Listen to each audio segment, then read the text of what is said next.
A small tribute to #Ranjith on wheels అన్న project LR Obulavaripalli నుంచి start చేసాము. Save water, save earth. Earth అంటే చూసారా ఏ విధంగా ఉందో, కనుచూపు మేరలో ఎవ్వరు కనిపించడమే లేదు అసలుకి. ఎప్పుడూ ఒక వెహికల్ తప్పితే ఇంక ఏవి రావడం లేదు ఈ రూట్లో. పాంగ్ నుంచి అయితే 14 కిలోమీటర్లు వచ్చేసాము. మధ్యలో ఎలాంటి పురుగు పుట్ర అనేటివే లేవు. మొత్తం ఇలాంటి కొండ ఓపెన్ ప్లేసులు తప్ప. అదిగో అక్కడెక్కడో లారీలు పోతున్నాయి చూడండి, అవి అప్పుడెప్పుడో పోయినాయి, ఇప్పుడు కనొచ్చా ఉన్నాయి. ఆ కొండల లాస్ట్కి పోవాలా, మొత్తం ప్లెయిన్ ఏరియానే. ఇక వెళ్ళాల్సిన ఊరుగా అయితే తంగలంగ్లా.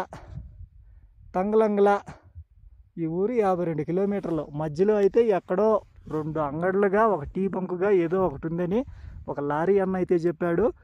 అక్కడ చూసారా, అడేడో ఒక వ్యాన్ వచ్చా ఉండదు. ఆ రోడ్డే అట్టా పోవాలి. ఆ కొండ లాస్ట్కి పోవాలేమో తెలీదు. మొత్తం ఓపెన్ ఏరియానే ఇదంతా. పురుగు పుట్ర అనే వాళ్ళే ఎవ్వరు లేరు. చూసారా ఎట్ట ఓపెన్గా ఉందో అసలుకి. హలో, ఎవరైనా ఉన్నారా?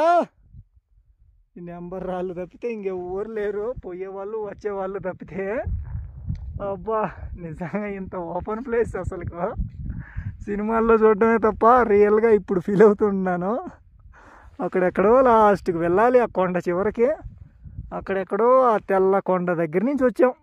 ఇంచుమించు ఆ మంచు కొండ దగ్గర నుంచి 14 కిలోమీటర్లు అయితే పాంగ్ నుంచి అయితే స్టార్ట్ చేసాము. అబ్బా, ఆల్మోస్ట్ 7:40కి స్టార్ట్ చేస్తే ఇప్పుడు 9:50 అయింది టైము. ఇంకా ఈ 56 కిలోమీటర్ల ఊరికి చేరుకుంటేనే వాళ్ళ స్టే అనేది. మధ్యలో ఎక్కడ స్టే ఉండదు కాబట్టి ఇలాంటి ప్లేసుల్లో టెంట్ వేసుకొని ఇంకా ధైర్యం చేసేయడమే రిస్కీగా. మరి ట్రావెలింగ్ అంటే ఎలా ఉంటుంది? ఇలాగనే ఉంటుంది ట్రావెలింగ్ అంటే. అదిగాక ఇది ప్రాజెక్ట్ ఎల్ఆర్. లదాఖ్ ల్యాండ్ పైనే ఉన్నాను నేనైతే. వావ్, నిజంగా లదాఖ్ అక్కడ ఉండే లదాఖ్ ల్యాండ్ పైనే నా హ్యాపీనెస్. లదాఖ్లోకి వచ్చేసాము. లదాఖ్ రోడ్ల పైన dream of land of destination Ladakh. ఇట్లాంటి ప్రదేశాలలో మేము ఎంజాయ్ చేస్తూ ఉన్నాం. ఎవరన్నా చేస్తారు ఈ విధంగా ఎంజాయ్మెంటా? మేము తప్పితే. ఎందుకంటే ఇది ప్రాజెక్ట్ ఎల్ఆర్. ప్రాజెక్ట్ అంటే మామూలుగా ఉండదు మరి.